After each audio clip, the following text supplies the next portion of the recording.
देखिए, आज हम लोग पढ़ेंगे भारत में यूरोपीय कंपनियों का आगमन। ठीक है, ध्यान से सुनते चले जाएंगे। देखिए, भारत जो है भारतीय उपमहाद्वीप, ये जो क्षेत्र है, ये जो क्षेत्र है हमारा, यही है भारतीय उपमहाद्वीप। और ये एशिया के अंतर्गत आता है ना, यही। और ये है यूरोप, ये वाला पार्ट जो है क्या है, यूरोप। तो यहाँ पर क्या था कि यूरोप से एशिया सटा हुआ है कुछ मायनों में, लेकिन यहाँ पे कुछ पहाड़ है जो जिससे होकर के यूरोप से डायरेक्ट नहीं आ सकते हैं। दूसरा चीज, यहाँ पर एक दो सागर, एक भूमध्य सागर है और एक लाल सागर है नीचे में। ठीक है, तो भूमध्य सागर और लाल सागर होने के कारण यूरोप से आप डायरेक्ट जो है भारत में नहीं आ सकते हैं, रास्ता बंद है। ठीक है, यूरोप के अगर किसी आदमी को भारत आना होता, पहले जिस समय में सुएज नहर का निर्माण नहीं हुआ था, उस समय अगर किसी यूरोप के लोगों को भारत आना होता तो उसको इस रास्ता से आना पड़ता था, ऐसे करके वो भारत आता था। ठीक है, यही रास्ता था भारत आने का। लेकिन ये दूरी बहुत कम है। ठीक है, लेकिन इसके बीच में भूमध्य सागर और लाल सागर है, इस कारण से डायरेक्ट जो है भारत नहीं आ सकता था।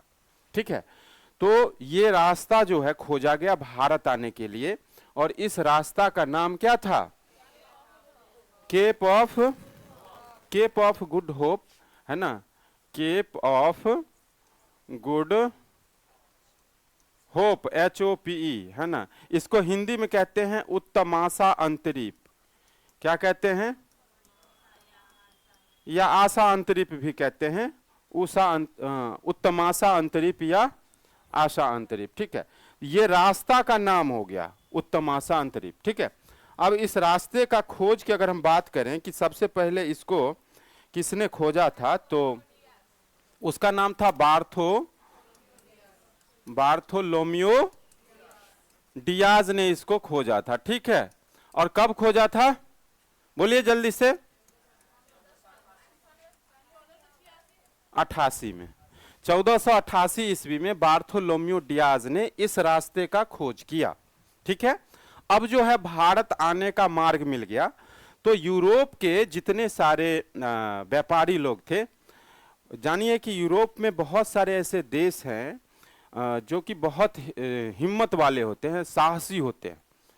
वो आविष्कार करने में, कोई नया चीज करने में बहुत दिलचस्पी लेते हैं।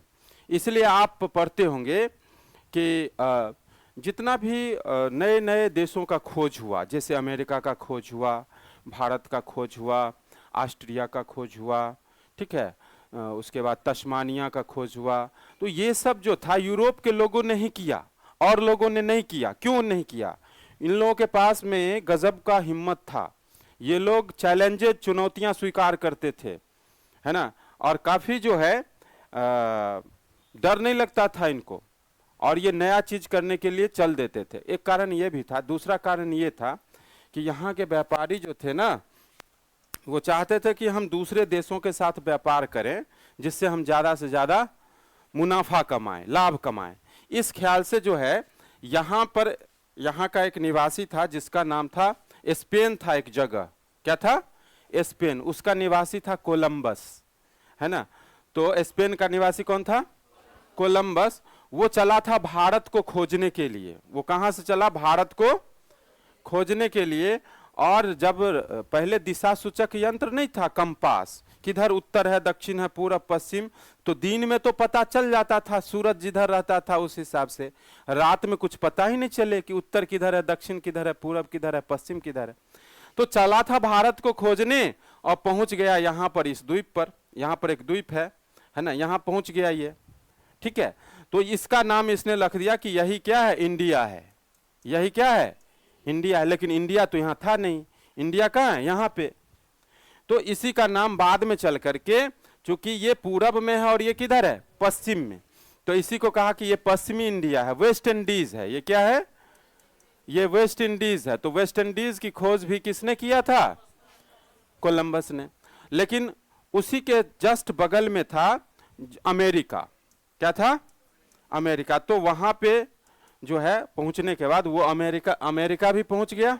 तो इसलिए कहते हैं अमेरिका का खोज किसने किया? कोलंबस ने किया। कब किया? वेरी गुड, 1492 ईस्वी में कोलंबस ने किसका खोज किया? अमेरिका का खोज किया। 93 92 1400।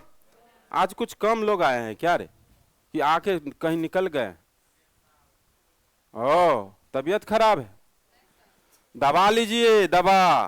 तबीयत खराब है तो शरीर पर खर्चा कीजिए, कोचिंग पर खर्चा कीजिए, किताब कलम इस सब पर खर्चा कीजिए। अभी करने का समय है, अवसर है, माहौल है, ठीक है। हाँ, हम नहीं कुछ ये होना चाहिए, इरेगुलरिटी नहीं होना चाहिए। हम लोग कमजोर पड़ जाते हैं, ठीक है, शिथिल पड़ जाते हैं। कारण क्या होता है? 2-3 कारण होता है। या तो शारीरिक रूप से आप कमजोर पड़ जाते हैं, मानसिक रूप से आप कमजोर पड़ जाते हैं, आपका कहीं ना कहीं अभिप्रेरणा में, मोटिवेशन में कमी हो जाता है ना, मोटिवेशन में कमी हो जाता है, जिस कारण से आपकी गति जो है ना धीमी हो जाती है। सोचते हैं कि अरे आज छोड़ देते हैं, कल पक्का कोचिंग जाएंगे, आज वाला कल जाके लिख लेंगे, मैनेज कर लेंगे, हो जाएगा, कोई बड़ी बात नहीं।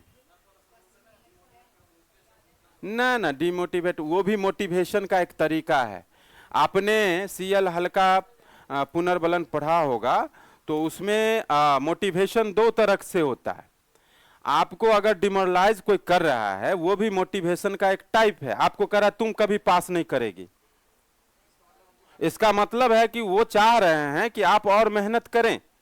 उनका ये उद्देश्य, आप ऐसा ना समझें कि वो अगर डांट रहे हैं तो वो आपके फायदे के लिए डांट रहे हैं, इससे आप ही को फायदा होगा।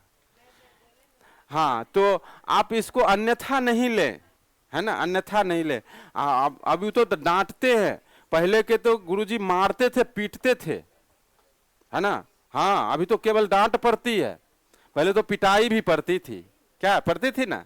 बस उनका उद्देश्य, मोटिव यही है कि आप पहले से और अच्छा करो, खूब मेहनत करो।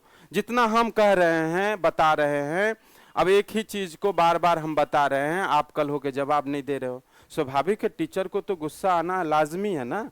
वो लगातार मेहनत करके आपके ऊपर काम कर रहे हैं और आप बार बार जवाब नहीं दे रहे हो, तो स्वाभाविक है थोड़ा गुस्सा आ ही जाता है। तो कोई बात नहीं है, हम लोग को एनर्जेटिक होके काम करना होगा। देखिए, नहीं जानना बुरी बात नहीं है। आप अगर जानते होते तो आप यहाँ नहीं आते। क्यों आते यहाँ? आप नहीं जानते हैं तब नहीं यहाँ आए हैं, सीखने के लिए। तो बस यही बात है, हम लोग बस सीखने सिखाने का काम कर रहे हैं, और इसमें हम लोगों को ये जो डिस्टेंस है इसको खत्म कर देना है और सीखना है। बस डेली कुछ ना कुछ सीखना है, नया सीखना है, और सीखने में शर्म को त्याग देना है, लाज को त्याग देना है, ठीक है। लाज शर्म कौन क्या कहेगा, सर हम नहीं समझे तो अब उसको कहेंगे तुम पूछो ना, हम नहीं पूछेंगे, तुम पूछ लो, ठीक है। उसको उकसाएंगे कि ये वाला हम नहीं समझे, तुम खड़ा होके पूछो। अरे वो काहे पूछेगा, तुमको नहीं समझ में आ रहा, तुम खड़ा होके पूछो, ठीक है। तो इसमें शर्म लाज को भूल जाना है, घोर के पी जाना है। यहाँ पे पढ़ने के समय में कोई लाज शर्म नहीं, ठीक है। तो वो जो है ना, कुछ नहीं, उसका उद्देश्य बस इतना ही था। बार्थोलोम्यू डियाज का नाम इतिहास में सिर्फ इसलिए आता है क्योंकि यूरोप से भारत आने का मार्ग अगर पूछे आपसे कि कौन खोजा, तो सीधा उसका आंसर क्या हो जाएगा? बार्थोलोम्यू डियाज, ठीक है। चलिए आगे बढ़ते हैं। अब क्या होता है घटना, 1492 की घटना तो आप जान गए। अब देखिए 1498 ईस्वी में यहां पर एक देश है जिसका नाम है पुर्तगाल। क्या नाम है? पुर्तगाल। पुर्तगाल जो था ना, पुर्तगाल के बारे में जानिए कि पुर्तगाल दासों के बिक्री का सबसे बड़ा केंद्र था, और पुर्तगाल की राजधानी थी लिस्बन। पुर्तगाल की राजधानी कहां थी? लिस्बन। और वहां पर सबसे ज्यादा दासों की बिक्री सस्ते दामों पर होती थी। दास मतलब समझते हैं गुलाम। और जिस तरह से आप देखते हैं पेठिया लगता है जानवर का, बैल को रस्सी में बांध के पेठिया पर ले जाता है बैल को बेचने के लिए, गाय को बेचने के लिए, ऐसे ही आदमी के पैर में और हाथ में रस्सी बांध करके लिस्बन के हाट पर आदमी को खूंटा से बांध के बेचा जाता था मनुष्य को। वो था दास व्यापार, ठीक है, और वो लिस्बन सबसे बड़ा दास व्यापार का केंद्र हुआ करता था उस जमाने में, ठीक है। तो वो चीज था, तो वहीं का था, पुर्तगाली था कौन, वास्को डी गामा। वो वही रास्ता से बार्थोलोम्यो डियाज वाला रास्ता से चला और ये यहां पहुंच गया केरल में, केरल में पहुंच गया। केरल में उस समय वहां के राजा थे जमोरिन। कौन थे, जमोरिन। उन्होंने इनका भव्य स्वागत किया, किसका, वास्को डी गामा का, ठीक है। और वास्को डी गामा वहां से चूंकि हमारे भारत में मसालों का राज्य किसे कहते हैं, केरल को कहते हैं, तो केरल में बहुत सारे मसालों को वो खरीदते हैं और खरीद करके पुनः वापस जो है यूरोप चले जाते हैं। वापस जब ये यूरोप आते हैं और उसी मसाला को जब बेचते हैं तो उनको 60 गुना लाभ मिलता है। कितना गुना, 60 गुना। 1 लाख रुपया का अगर ये मसाला खरीदे और यहां पर बेचे तो इनको 60 लाख रुपया मिला, ठीक है, सीधा। कितना गुना लाभ हुआ, 60 गुना लाभ हुआ। सारे यूरोप में ये फैल गया सनसनी, और ये बात जो है ना पूरे आग की तरफ फैल गया कि अब जो है लोग एक दिन में अरबपति बन सकता है। सबको होड़ लग गया पूरे यूरोप में, है ना। सारे देश चाह रहे थे कि हम व्यापार करें तो हम व्यापार करें, क्योंकि एक बार लोगों ने इसको देख लिया। और इसी क्रम में बहुत सारे यूरोप की कंपनियों ने भारत आना शुरू कर दिया, ठीक है। तो इंग्लैंड भी कहाँ है, यूरोप में। फ्रांस भी कहाँ है, यूरोप में। डेनिश कंपनी डेनमार्क भी यूरोप में, स्वीडिश कंपनी भी यूरोप की। तो ये सारी कंपनियां जो है, फ्रांसीसी कंपनी, सारी कंपनियां जो है भारत की ओर कूच किया। और इस तरह से ये जो सोने की चिड़िया जिसको कहा जाता था भारत, उसमें सारे लोग जो है लाभ कमाने, व्यापार करने के उद्देश्य से वहां से यहां आना शुरू कर दिया, ठीक है।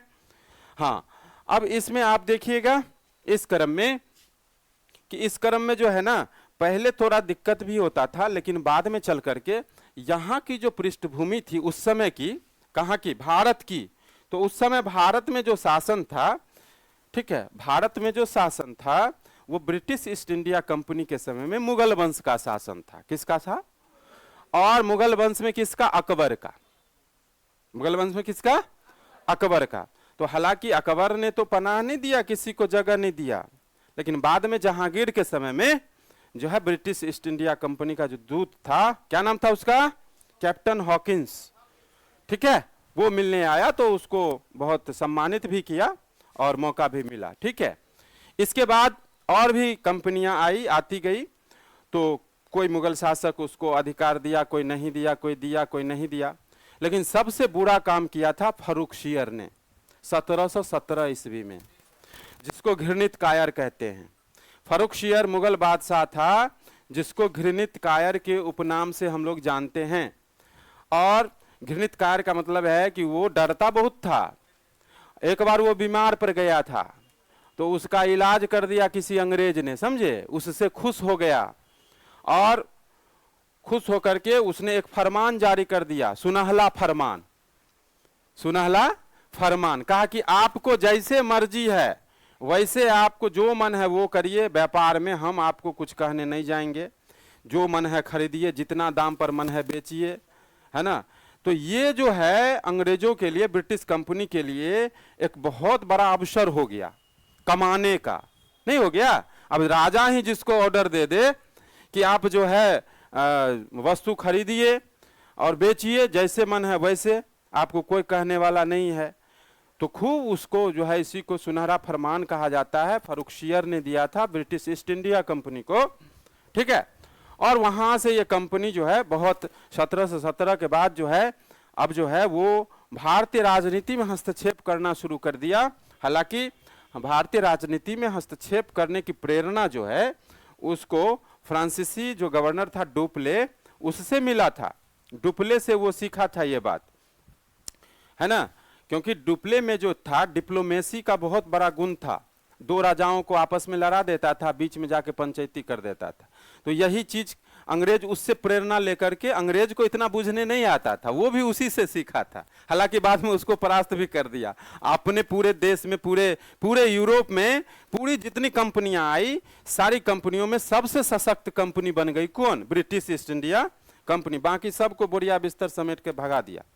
केवल एक पुर्तगाली था जो कुछ क्षेत्र पे हमेशा रहा, जो कि 1498 ईस्वी में, 1498 ईस्वी से जो गोवा से इसकी शुरुआत हुई है ना, और ये जो है जब देश आज़ाद हो गया उसके बाद भी ये गोवा को खाली नहीं किया। ये 1961 ईस्वी में जो है लास्ट में ये खाली जबरदस्ती करवाया गया, संवैधानिक सुधार करके। तो गोवा को जो है भारतीय राज्य का दर्जा दिया गया आज़ादी के कितना साल बाद, 1961 में। तो क्वेश्चन पूछता है कि सबसे पहले जो यूरोपीय कंपनी आई उसका नाम क्या था?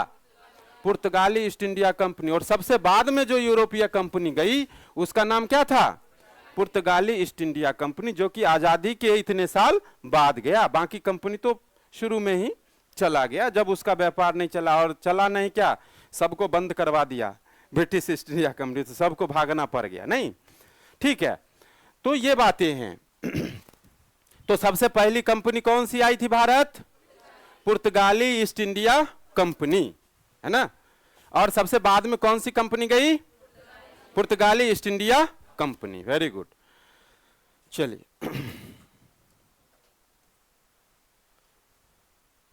अब देखते हैं, इसका कुछ ऑब्जेक्टिव क्वेश्चन भी है, ठीक है, ऑब्जेक्टिव टाइप का। जैसे भारत में यूरोपीय कंपनियों का आगमन से संबंधित एक टॉपिक है जिसको आज हम क्लियर ही कर देते हैं।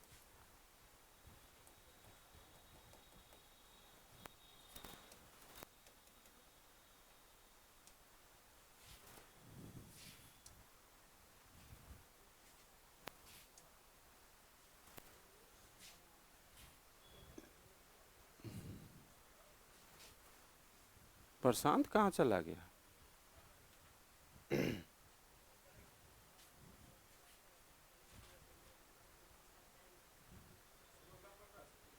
हाँ, सही से काम नहीं कर रहा है।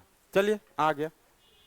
देखिएगा, यूरोपीय कंपनियों का आगमन में जो क्वेश्चन पूछता है ऑब्जेक्टिव वाला, वो किस तरीके से पूछता है उसको हम लोग देखते हैं।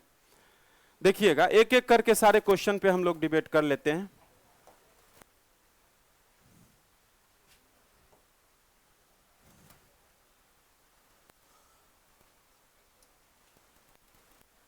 ये तो दिख रहा होगा आपको। चलिए ठीक। देखिए, सबसे पहला कहता है कि पुर्तगाल का निवासी वास्को डिगामा भारत के गुजराती पथ प्रदर्शक एक व्यक्ति था जिसका नाम था अहमद इब्न मजीद। इसके सहायता से 20 मई 1498 ईस्वी को केरल के कालीकट बंदरगाह पर पहुंचा।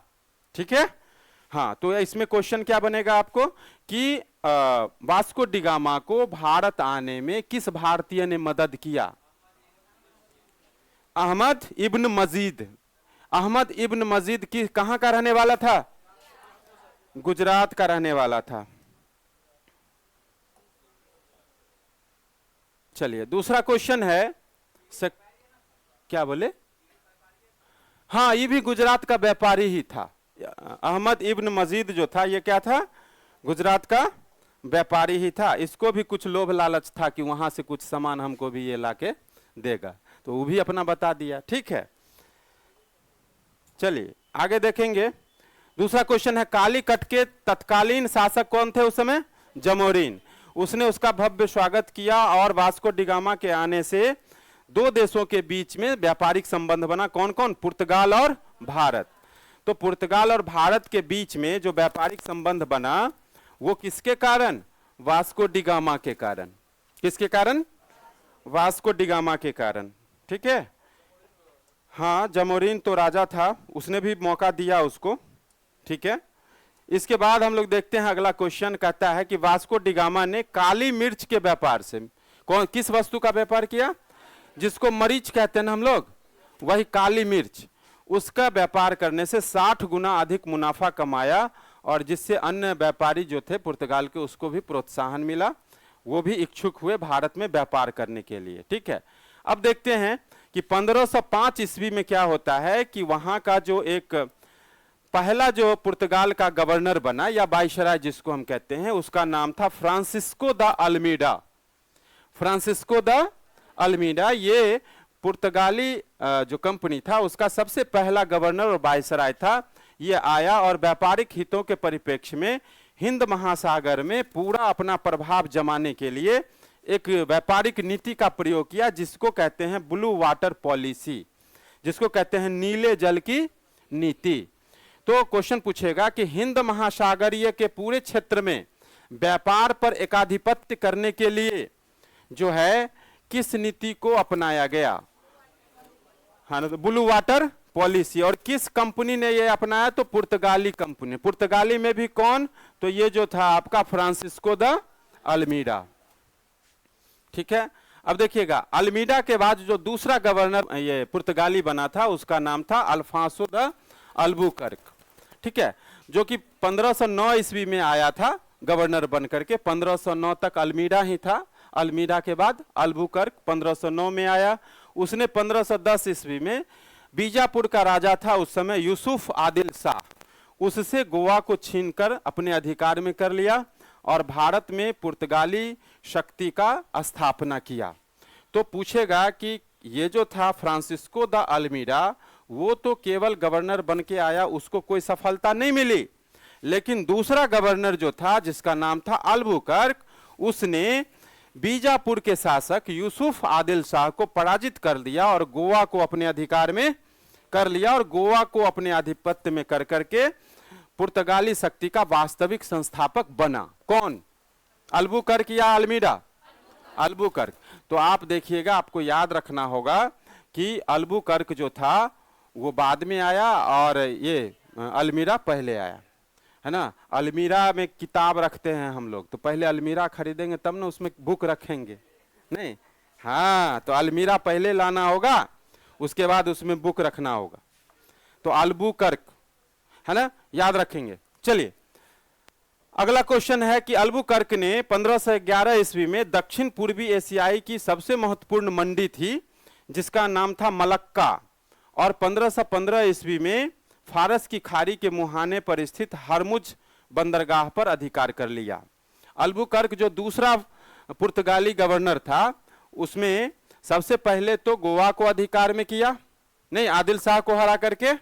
दूसरा काम क्या किया, इसने दक्षिण पूर्व एशिया में एक प्रमुख व्यापारिक मंडी था जिसका नाम था मलक्का, ठीक है, और फारस की खाड़ी जो था वहां के मुहाने पर एक बंदरगाह था हरमुज बंदरगाह, उस दोनों को अपने कब्जे में कर लिया 1515 में।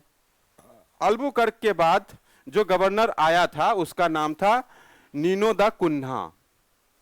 तो पहला अल्मीडा, दूसरा अल्बुकर्क, तीसरा नीनो द कुन्हा। ठीक है, नीनो द कुन्हा जो है वो 1529 से 1538 ईस्वी तक जो है भारत में पुर्तगाली गवर्नर के रूप में काम किया था। इसके बाद हम लोग देखेंगे अगला क्वेश्चन कि ये जो वास्को डी गामा है इसका संबंध किस देश से है? पुर्तगाल से, जिसने क्या खोजा था? भारत को। ठीक है, उसके बाद जो दूसरा व्यक्ति है इसका नाम है कोलंबस। कोलंबस जो है मूल रूप से रहने वाला था इटली का, लेकिन यह जो नाव यात्रा किया था उसके लिए उसको पैसा दिया था कौन? स्पेन ने। इसलिए हम अभी जब शुरू किए थे तो आपको बोले थे कि स्पेन का नाविक था वो। तो यात्रा भत्ता या यात्रा खर्चा किसने दिया था उसको? स्पेन ने, इसीलिए स्पेन का नाम आता है, लेकिन मूल रूप से वो रहने वाला कहाँ का था? इटली का कोलंबस। उसने क्या खोजा था? अमेरिका। कोलंबस ने क्या खोजा था?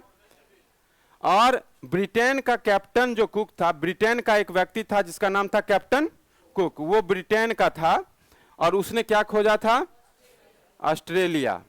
तथा हॉलैंड के तस्मान ने खोजा था तस्मानिया और न्यूजीलैंड दोनों। तस्मान कहाँ का रहने वाला था? हॉलैंड का। उसने दो जगह का खोज किया था, एक तस्मानिया और न्यूजीलैंड का। ठीक है, तो इसमें से क्वेश्चन बहुत पूछता है आपको बीपीएससी में कि कहाँ का रहने वाला था, किस देश का यात्री था और किस देश को खोजा था। तो इसको आप ऐसे डाटा बना लीजिएगा कॉपी में, है ना। देश का नाम लिख लीजिएगा, यात्री का नाम लिख लीजिएगा और जिसको खोजा उसका नाम लिख लीजिएगा। चलिए आगे देखते हैं, अगला देखते हैं कहता है कि पुर्तगालियों के भारत में सबसे पहला दुर्ग का निर्माण, पुर्तगालियों के भारत में सबसे पहला जो दुर्ग बनाया था, दुर्ग का मतलब क्या होता है? किला, कोठी, हाँ कोठी किला जो बनाता है, तो पुर्तगालियों की तरफ से जो सबसे पहला बनाया था उसका नाम क्या था? Alfonso de Albuquerque. ठीक है, और हालांकि जिस समय वो किला बनाया था, दुर्ग बनाया था, उस समय वो यहाँ का गवर्नर भी नहीं था, वो वहीं का रहने वाला था। और 1503 में कोचीन में पहला दुर्ग बनाया पुर्तगालियों ने। जैसे पूछता है कि अंग्रेजों ने सबसे पहली कोठी कहां बनाई? सूरत में 1608 में। तो वैसे ही क्वेश्चन अगर आपका आएगा कि पुर्तगालियों ने अपनी पहला दुर्ग कहां बनाया, तो कोचीन में। कब बनाया? 1503 में। किसने बनाया? तो अल्फांसो द अल्बुकर्क। तो क्या अल्फांसो द अल्बुकर्क उस समय गवर्नर था जिस समय कोठी बना था? नहीं था, सामान्य व्यक्ति था। चलिए, कोचीन केरल में ही है। कोचीन कहां है? केरल में है। चलिए आगे देखिएगा। और अगला क्वेश्चन है कि अजी द्वीप तथा कन्नानौर में भी पुर्तगाली दुर्गों का निर्माण करवाया था, और वो कौन करवाया था? फ्रांसिस्को द अल्मीडा, जो कि 1505 में हुआ। तो आप कहिएगा कि अल्बुकर्क तो इसके बाद आया था, अल्मीडा के बाद ना आया था अल्बुकर्क, तो वो पहले कैसे करा दिया? तो गवर्नर नहीं था, सामान्य था, लेकिन कराया अल्बुकर्क ही था पहला। और उसके बाद बना था पहला जो ये आपका गवर्नर के रूप में उसका नाम था ये क्या? Francisco de Almeida. तो उसने कब कराया? 1505। ठीक है, कहां कराया था? कन्नानौर और अजी द्वीप में। अब ये कन्नानौर कर्नाटक के आसपास का जगह है, वहीं पे कराया था। पूरे भारतवर्ष में वो लोग व्यापार करता था, लेकिन एक मुख्य जगह पुर्तगालियों का कहां था? गोवा। वहीं से पूरे भारत को हैंडल करता था वो लोग, है ना। जैसे आपको अंग्रेज पूछेगा तो अंग्रेजों का मुख्य केंद्र कहां था? कलकत्ता। नहीं, इसी तरह से सबका अपना अपना क्षेत्र बनाया हुआ था। आगे चलेंगे, आगे देखेंगे। अब कहता है कि भारत में पुर्तगाली सबसे पहले 1498 में आए और सबसे बाद में गए कब? 1961 में। कोई दिक्कत इसमें नहीं है। वर्ष 1961 में गोवा का जो अंतिम गवर्नर था उसका नाम था मैनुएल एंटोनियो वसालो ए सिल्वा। ये गया था सबसे लास्ट में 1961 में। उस समय पुर्तगाल का गवर्नर कौन था भारत में? उसका नाम था जनरल मैनुएल एंटोनियो वसालो आ सिल्वा। ठीक है, हाँ, 1961 में ये गवर्नर यहां से गया था, और इसका कार्यकाल जो था वो 1958 से 1961 भारत में रहा था, और यही अंतिम था। क्वेश्चन पूछ सकता है कि अंतिम पुर्तगाली गवर्नर कौन था? हाँ, तो प्रथम गवर्नर कौन था पुर्तगाली? बोलिए तो अल्मीडा। प्रथम पुर्तगाली गवर्नर कौन था? अल्मीडा। और अंतिम गवर्नर आजादी के बाद वाला कौन था?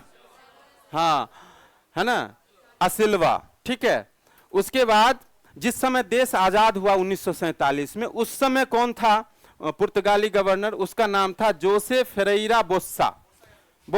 हाँ, जोसे फेरेइरा बोस्सा। 1947 में पुर्तगाली गवर्नर, 3 गवर्नर याद रखना है। सबसे पहला अल्मीडा, जिस समय देश आजाद हुआ 1947 में, उस समय बोस्सा, और जब जाने लगा उस समय कौन था? असिल्वा। ठीक है, ए सिल्वा। नाम ऐसा ही है मैडम, है ना। अब वो लोग जब आता है ना हिंदुस्तान घूमने, तो यहां पर देखता है कि नरेंद्र मोदी कैसा नाम हुआ भाई, ये कोई नाम हुआ, है ना। उसको लगता होगा कि नरेंद्र मोदी कोई नाम हुआ, है ना। हम लोग को लगता है लूला डी सिल्वा। लूला डी सिल्वा क्या नाम हुआ भाई? ब्राजील का है ना, लूला डी सिल्वा।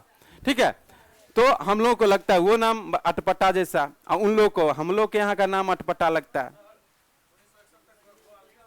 हाँ, भारतीय राज्य के अधीन नहीं था, उसका शासन वगैरह सब कुछ उसका विशेषाधिकार, जैसे जम्मू कश्मीर ने विशेषाधिकार वाला था, वैसे ही उसका विशेषाधिकार वाला राज्य था।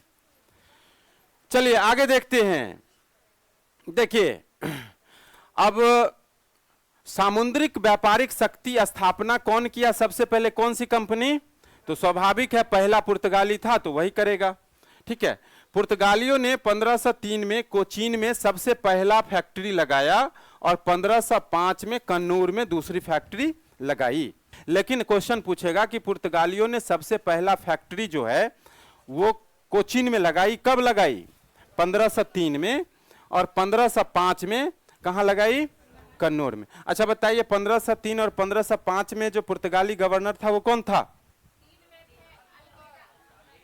अल्मीरा। 1534 ईस्वी में पुर्तगालियों ने बंगाल के शासक गयासुद्दीन महमूद शाह से दो जगह, महमूद शाह जो थे उससे दो जगह लिया था ये करने के लिए, फैक्ट्री बनाने के लिए। वो कौन कौन सा जगह था? सतगांव और चटगांव, है ना। सतगांव बंगाल का जगह है, और चटगांव वही चटगांव शस्त्रागार विद्रोह जो आपको पढ़ाए थे, जो लूट लिया था चटगांव में, नहीं चटगांव शस्त्रागार लूट, पता है ना?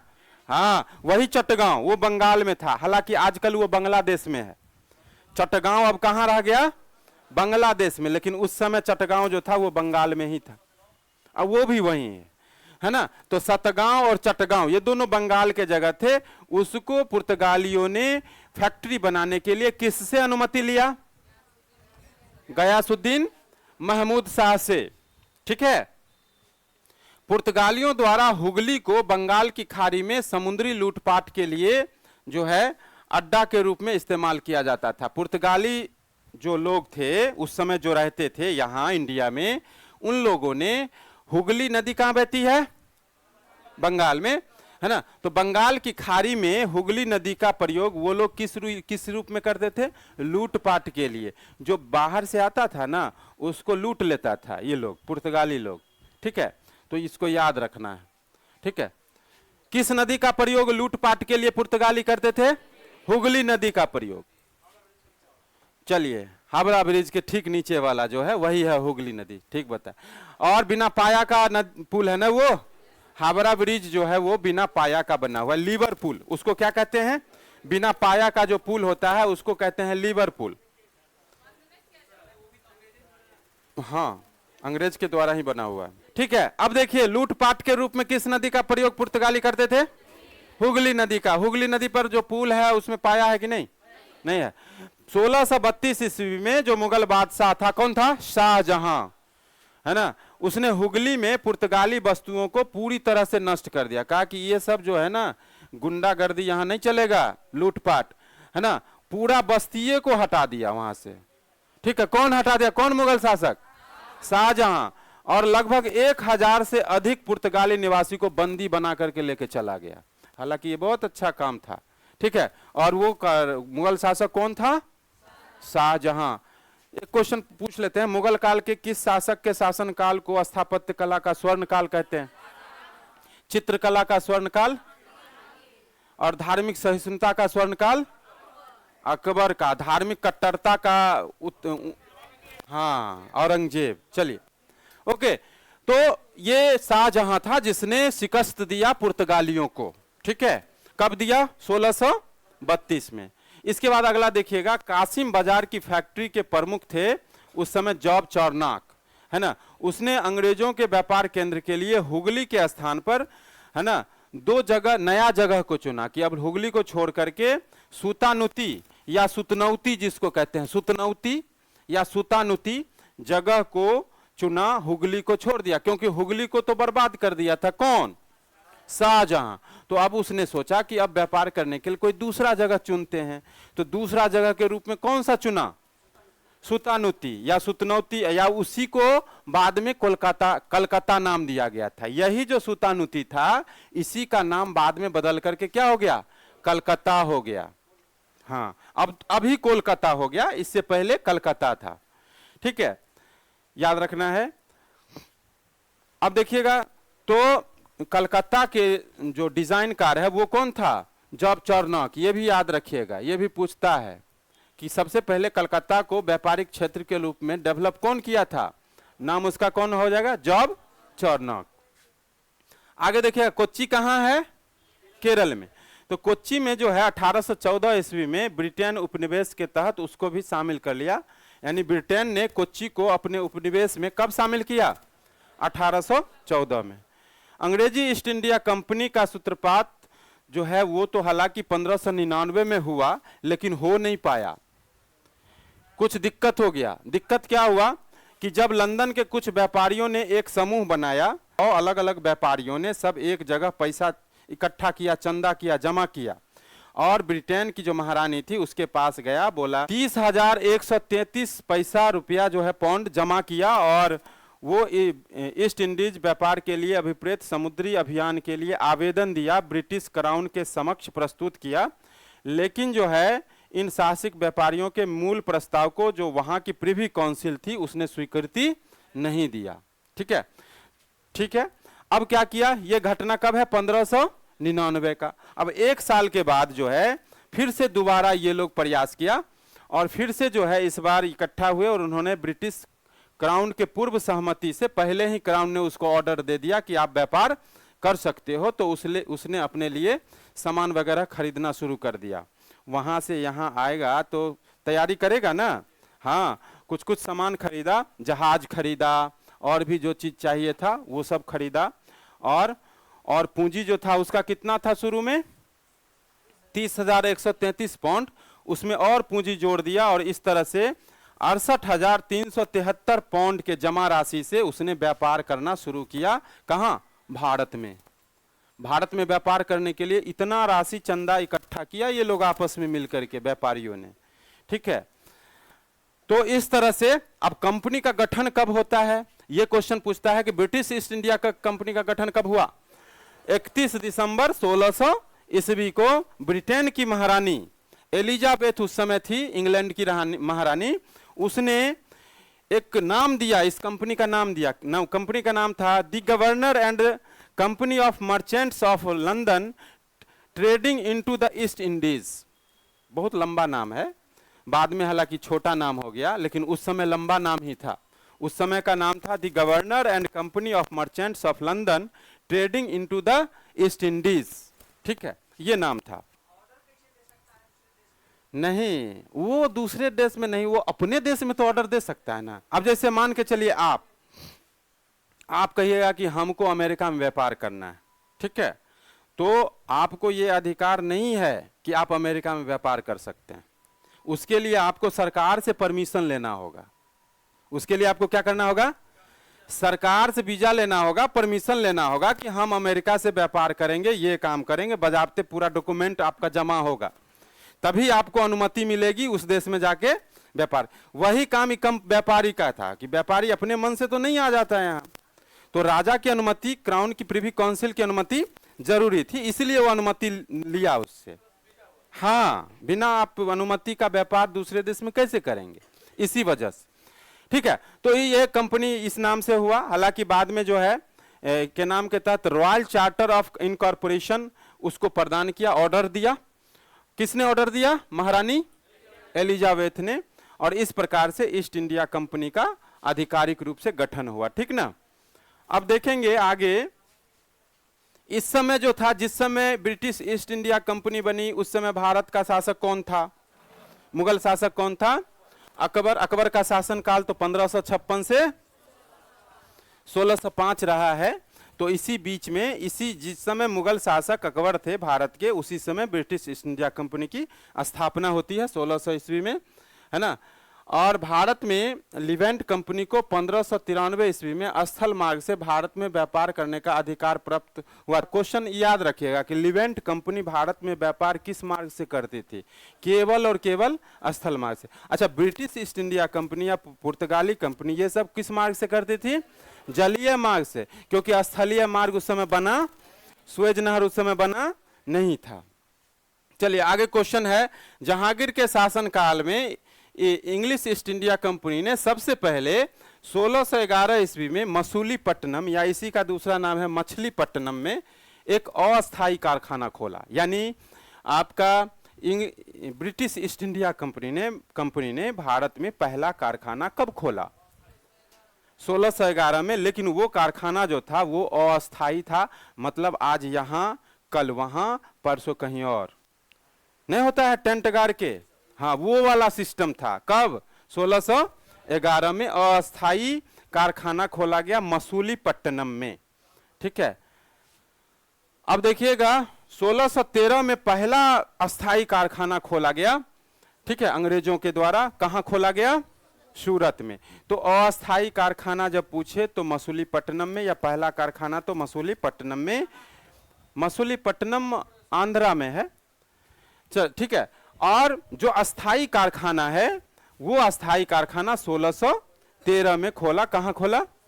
सूरत। लेकिन आपसे पूछेगा कि अंग्रेजों ने पहली कोठी कब बनाई, तो सूरत में 1608 में।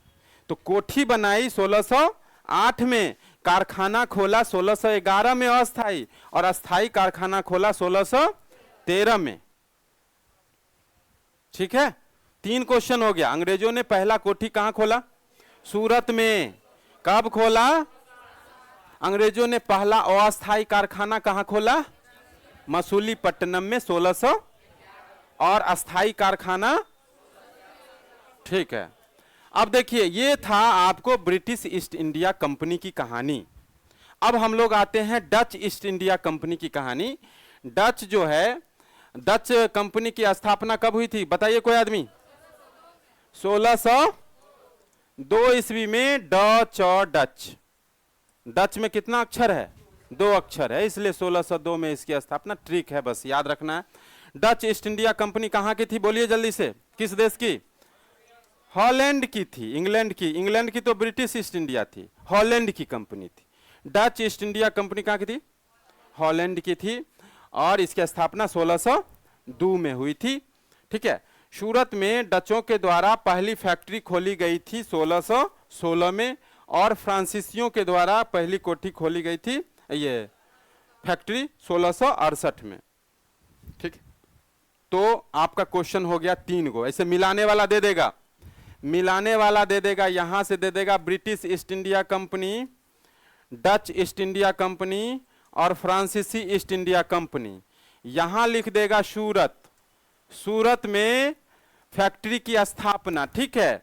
यहां पर लिख देगा, यहां पर लिख देगा आपको 1611, यहां पर लिख देगा 1616, और यहां पर लिख देगा 1668। इसमें से कौन सही है? फ्रांसीसी 1668। और ये जो है डच कब हो जाएगा? डच हो जाएगा 1616, और ब्रिटिश कब हो जाएगा?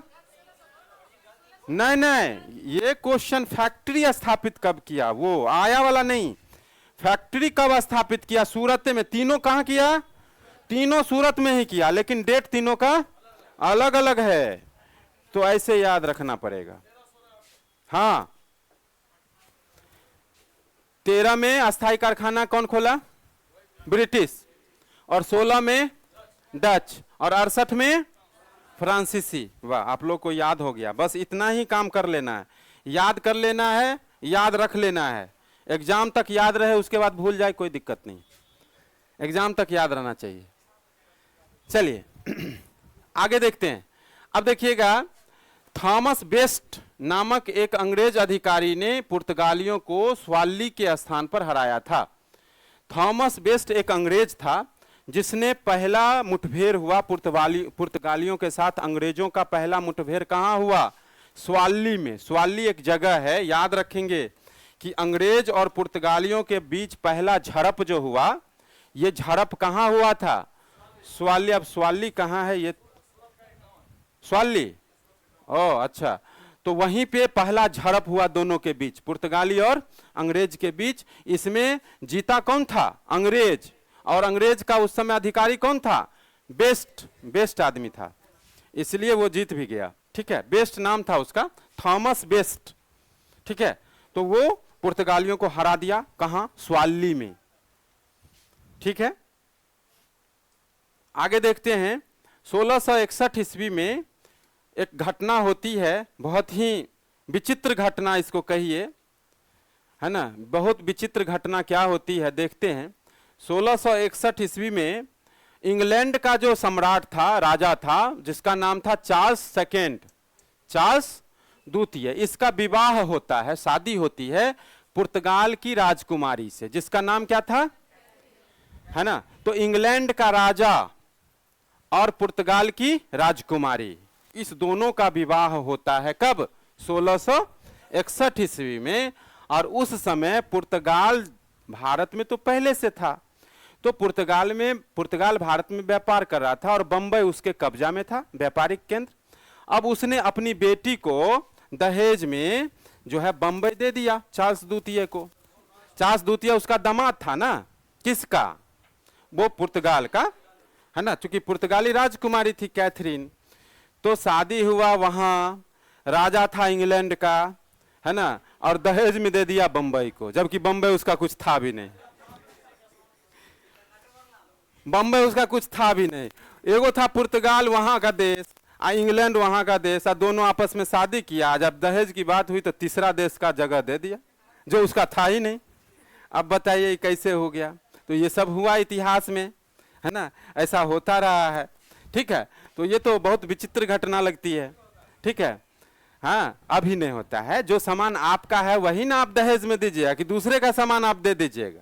को चार्ल्स द्वितीय को मिल गया, क्या मिल गया, बंबई।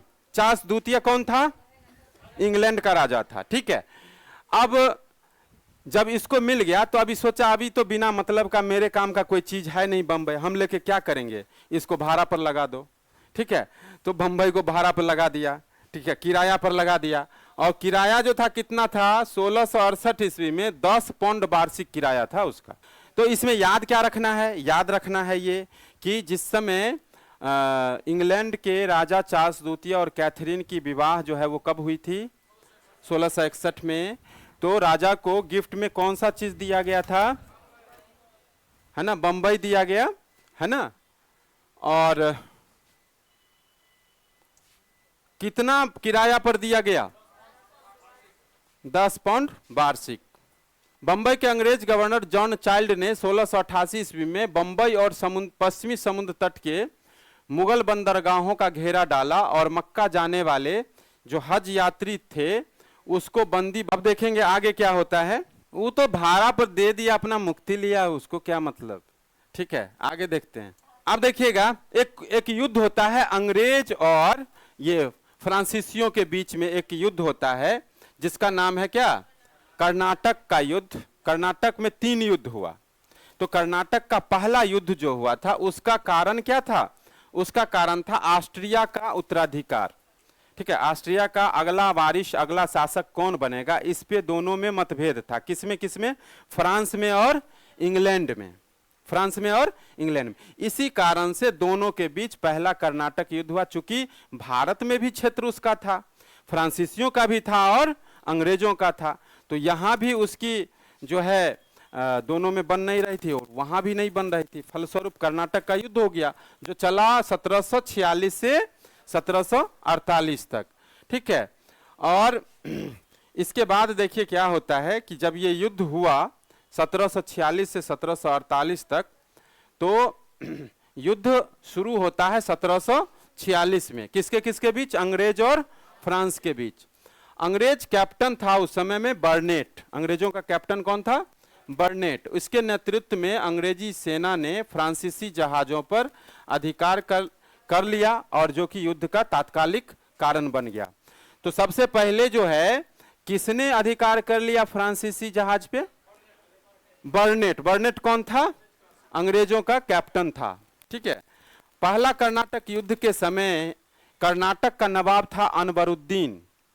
अनवरुद्दीन कर्नाटक का उस समय राजा कौन था, अनवरुद्दीन। उसने महफूज खां के नेतृत्व में 10,000 भारतीय सेना को भेज दिया फ्रांसीसियों पर आक्रमण करने के लिए। अब देखिए कैसा बेवकूफ आदमी था। ठीक है, अब अंग्रेज लड़ रहा है, फ्रांसीसी लड़ रहा है, तो दोनों को लड़ने देता आपस में, दोनों लड़के मर जाता, इसको क्या गरज पड़ी थी। अब ये जो है जरूरत से ज्यादा होशियार निकल गया। ठीक है, ये अनवरुद्दीन ने महफूज खां को भेज दिया 10,000 सेना लेकर के फ्रांसीसियों पर आक्रमण करने के लिए। ठीक है, तो अब देखिए क्या होता है, कैप्टन पैराडाइज के नेतृत्व में फ्रांसीसी सेना ने, अब देखिए कैप्टन इसका कौन था, बर्नेट। अंग्रेजी सेना का कैप्टन कौन था, बर्नेट, और फ्रांसीसी सेना का जो कैप्टन था उसका नाम था पैराडाइज। तो इसके नेतृत्व में फ्रांसीसी सेना ने अडियार नदी पर स्थित सेंट थामे नामक जगह पे नवाब की सेना को हरा दिया। अब देखिए 10,000 सेना लेके भेजा था अनवरुद्दीन किस पर आक्रमण करने? फ्रांसीसियों पर। फ्रांसीसियों का जो कैप्टन था कौन था? पैराडाइज, है ना। और इसका युद्ध किस नदी पर हुआ था? अडयार नदी पर। और इसने क्या किया? नवाब की सेना को क्या किया? हरा दिया। यूरोप में जब युद्ध समाप्त हो गया, किसके किसके बीच? इंग्लैंड और फ्रांस के बीच। जब वहां पे युद्ध खत्म हुआ तो यहां भी युद्ध खत्म हो गया। वहां युद्ध खत्म हुआ तो यहां भी युद्ध खत्म हो गया। कब खत्म हुआ बोलिए तो? हाँ, और उसमें जो संधि हुआ था उस दोनों का, उसका नाम था एक्सला सापेल की संधि। एक्सला सापेल, एक्सला सापेल की संधि 1748 में हुई। और ऑस्ट्रिया का जो मुद्दा था, उत्तराधिकार का जो मुद्दा था, उस पर समझौता हो गया और फिर से जो है मद्रास अंग्रेजों को दे दिया गया। मद्रास जो कब्जा कर लिया था फ्रांसीसी, वो फिर से मद्रास किसको दे दिया गया? अंग्रेज को वापस कर दिया गया। तो आपको याद रखना होगा कि पहला कर्नाटक युद्ध का परिणाम क्या हुआ? तो पहला कर्नाटक युद्ध का ये परिणाम हुआ कि मद्रास जो फ्रांसीसियों के कब्जे में चला गया था, अब वो पुनः मद्रास किसके कब्जे में चला गया? अंग्रेजों के कब्जे में। यही इसका परिणाम हुआ। चलिए आगे देखते हैं। डुप्ले ने पहली बार भारत में वैसे हथकंडे का प्रयोग किया जो भारत को जीतने के लिए अंग्रेजों का मार्गदर्शक बना। यानी भारत में कूटनीति का शुरुआत सबसे पहले डुप्ले के द्वारा किया गया। ठीक है, अब डुप्ले ने पहली बार क्या किया? देखिए कितना बड़ा चाल चलाई है डुप्ले। डुप्ले ने पहली बार यूरोपीय सेना को भारतीय राज दरबारों में भारतीय व्यय पर नियुक्त करवाया। शाहजहां, ये मुगल शासक के दरबार में, बंगाल के शासक के दरबार में और भी छोटे छोटे राजाओं के दरबार में जो है अंग्रेजी सेना को बहाल कर दिया। कहा कि हमारी सेना जो है ना, ये बहुत चुस्त दुरुस्त है, ये आपकी रक्षा करेगी, है ना। आपको कोई दुश्मन आएगा अटैक करने तो आपकी सेना उतनी कुशल नहीं है जितनी हमारी सेना है। तो अपना सेना को नियुक्त करवा दिया भारतीय राजा के दरबार में। तो एक तरह से गुप्तचर बना लिया। वो नहीं बना लिया। अब दूसरे देश का सेना हमारे राज्य में क्यों रहेगा और उसमें भी हमारे राज दरबार में क्यों रहेगा? लेकिन ये मनवा लिया बात। ठीक है, डुप्ले। ठीक है, तो उसने, उसमें भी पैसा किसको देना है? उसी को देना है। खर्चा किसका हो रहा है? भारत का। रोजगार कौन पा रहा है? यूरोपीय। सोच लीजिए कितना बड़ा चाल चला ये समझ गए। ये बात बहुत गंभीर था। अब देखिए शुरू में ही यही कमजोर पड़ गया ना भारतीय राजा। उसको तो कहना चाहिए हम आपका सैनिक लेके क्या करेंगे, मेरे पास अपने बहुत सैनिक है ना, हमको नहीं जरूरत है आपका। लेकिन ये अपने चाल में सफल हो गया ना डुप्ले। हाँ, कूटनीतिक था, है ना। पैसा भी इसी का और जासूस भी वो अपना करवा रहा है, खर्चा भी इसका नहीं हो रहा है। ठीक है, तो ये करके इसने क्या किया? नियुक्त करवा दिया और भारतीय आंतरिक राजनीति में हस्तक्षेप करना शुरू किया। किसने? डुप्ले ने। और इस तरह से अब जो है भारत में यूरोपीय शक्तियों का जो है धीरे धीरे पैर जमना शुरू हो गया इसी नीति के कारण। ठीक है, और यूरोपीय साम्राज्य की नींव भारत में पड़ गई डुप्ले से ही।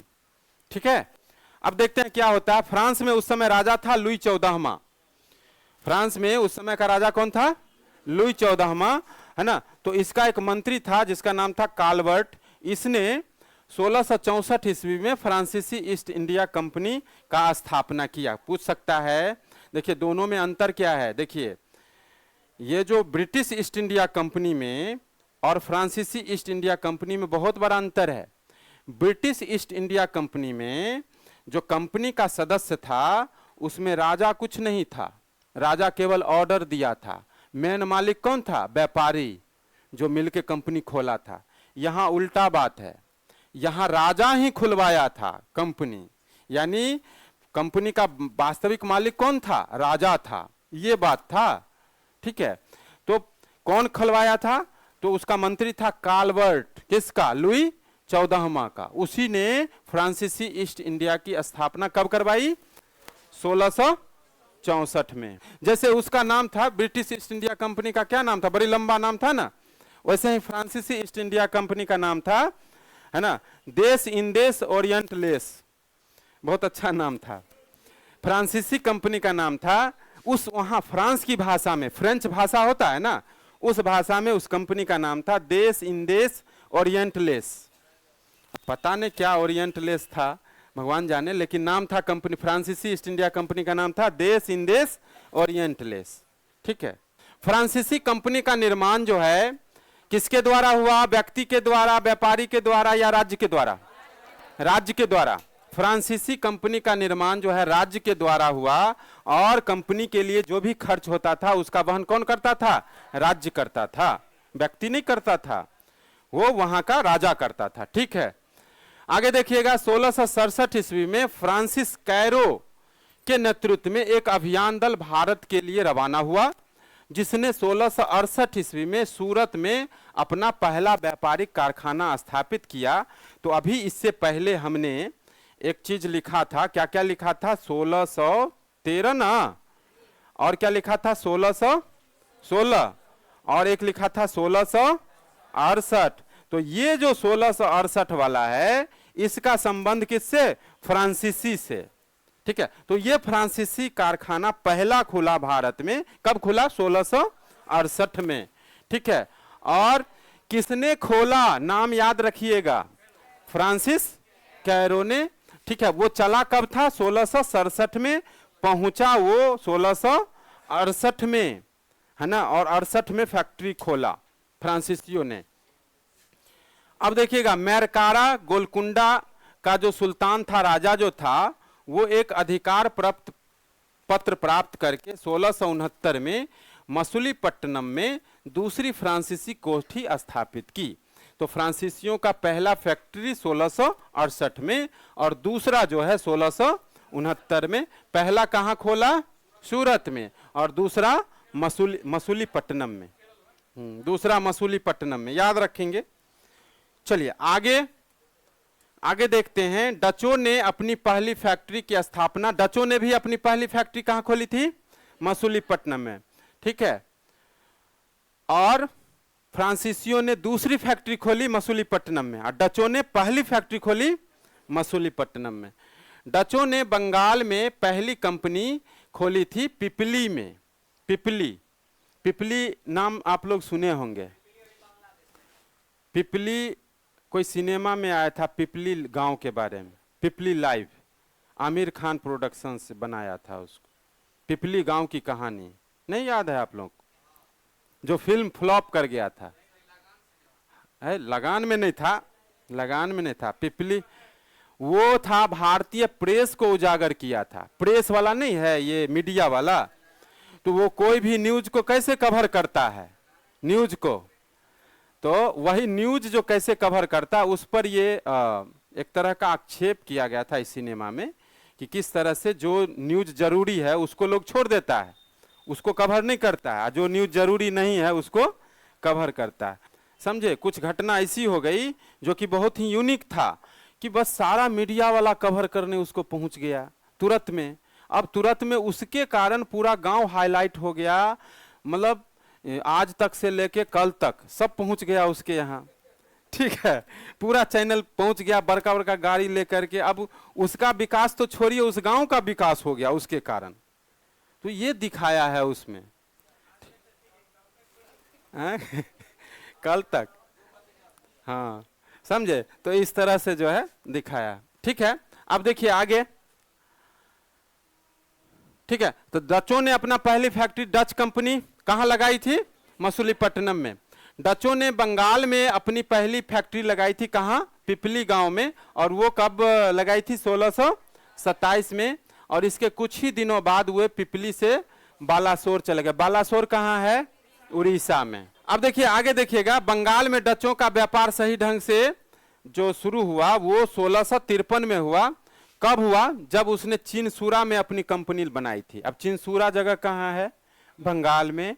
तो इससे पहले जो डच जहां जहां कंपनी लगाई वहां पे उसका काम ठीक से नहीं चल रहा था। सही सलामत सही तरीके से जो उसका फैक्ट्री चलना शुरू हुआ वो जगह कौन था? चिनसूरा। ये चिनसूरा कहाँ है?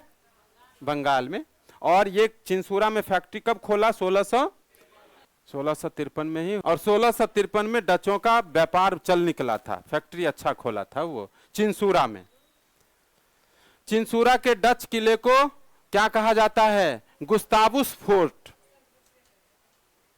गुस्तावुस किला का नाम था क्या? गुस्तावुस किला का नाम था, जो कि चिनसूरा में किला बनाया था, मजबूत किला था। ठीक है, डचों का किला क्या कहलाता है? गुस्ताबुस, है ना, हॉलैंड की भाषा होगी कुछ। फोर्ट का मतलब तो किला होता है भाई, फोर्ट तो इंग्लिश का वर्ड है, और ये गुस्ताबुस जो है ये वहां का वर्ड होगा। ठीक है, तो ये नाम था गुस्ताबुस फोर्ट। ये चिंसूरा में बनाया था, किस कंपनी ने बनाया? डचों ने।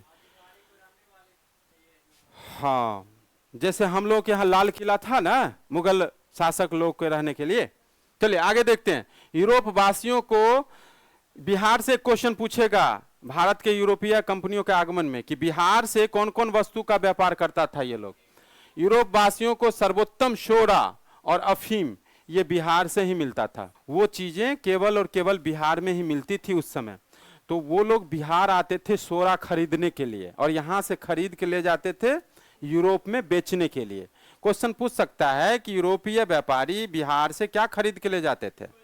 सोरा और अफीम। और अफीम का तो बेस्ट क्वालिटी होता था बिहार में, सबसे अच्छी क्वालिटी की अफीम जो है वो बिहार में ही होता था, आज भी होता है। अच्छा, आप लोग रसकदम खाए हैं? उस पे पोस्ता दाना होता है, बस वही है तो अफीम। हाँ, वही तो अफीम है जो हम लोग भी खाते हैं। नहीं, नशा कहाँ होता है, उसका बनाने का तरीका अलग है, नशा आ जाता है। वही जो रसकदम के ऊपर नहीं रहता है वही अफीम होता है, लेकिन अफीम उसमें नहीं होता है, उसमें कुछ पार्ट होता है, शायद बीज होता है या कुछ बीज होता है, उससे नशा आता है ना।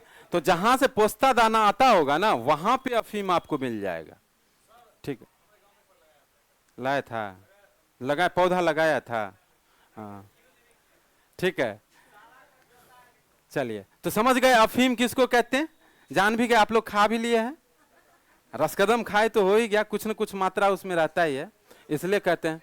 अब देखिए, आप देखे हुए हैं, पौधा देखे हैं? और मोबाइल पे देखे हैं, हमको लगा रियल में देखे। चलिए, तो बिहार किस लिए प्रसिद्ध था? दो चीज के लिए, कौन कौन? अफीम और शोरा के लिए। चलिए, अब एगो ट्रिक है, ये देख लीजिएगा कि भारत में यूरोपीय कंपनियों का गठन कब कैसे हुआ। एगो ट्रिक बनाया था, पुत्र अडा डेड फंसा। ठीक है, तो पुत्र का मतलब हो गया पुर्तगाली, सबसे पहले आया, कब आया? 1498 में। ठीक है, दूसरी कंपनी जो था वो था अंग्रेज ईस्ट इंडिया कंपनी, जो कब आया? 1600 में। आया नहीं, गठन हुआ। गठन कब हुआ? 1600 में। डा का मतलब डच, ये कब गठित हुआ? 1602 में। डेनिश कंपनी जो डेनमार्क की थी ये 1616 में। फ्रांसीसी कंपनी जो 1664 में उसकी स्थापना हुआ। स्वीडिश कंपनी जो स्वीडन की थी ये कब गठित हुआ? 1731 में। ठीक है ना। तो ये आपको याद रहेगा कि ये पूछता है क्रम कि, हाँ ये क्रम आपको पूछेगा कि कौन सी कंपनी पहले स्थापित न हुए, कौन सी कंपनी बाद में स्थापित हुई। लेकिन भारत आने का क्रम इसका उल्टा होता है, दो का। ये बाद में, ये पहले आया और ये बाद में आया। नहीं, ये तो गठन का सही है। ये ट्रिक जो है किस चीज का है? गठन का, यानी स्थापना का। लेकिन अगर आपको पूछे भारत आने का क्रम तो सब सही है, केवल इस दोनों को उल्टा कर देना है। लेकिन जब आपसे पूछेगा कि भारत आने का क्रम क्या होगा, आने का क्रम, हाँ, तब आपका हो जाएगा पहले पुर्तगाली, तब हो जाएगा आपका कौन? डच, तब होगा, बाकी सब वैसे ही रहेगा, बाकी सब वैसे ही रहेगा। समझे? क्वेश्चन में अंतर समझ लीजिए। जब पूछेगा आपको गठन या स्थापना का क्रम, तब पुत्र अड़ा डैश फंसा, ये वाला सही है गठन में या स्थापना में। लेकिन जब पूछेगा कि भारत आने का क्रम क्या है, तब आपका ये दोनों को उल्टा कर दीजिएगा, बाकी सब वैसे ही रहेगा। अच्छा, पहली कंपनी जो भारत आई वो कौन थी? दूसरी कंपनी जो भारत आई वो कौन थी? डच। और तीसरी कंपनी जो भारत आई वो कौन थी? बस यही मेरे कहने का मतलब है। मेरे कहने का यही मतलब है कि आपसे पूछे कि दूसरी यूरोपीय कंपनी कौन आई, तो आप अंग्रेज में टिक नहीं मारिएगा, आप डच में कंपनी में टिक मारिएगा। ये कहने का मतलब है। ठीक है, चलिए आज का क्लास यहीं तक रहने देते हैं।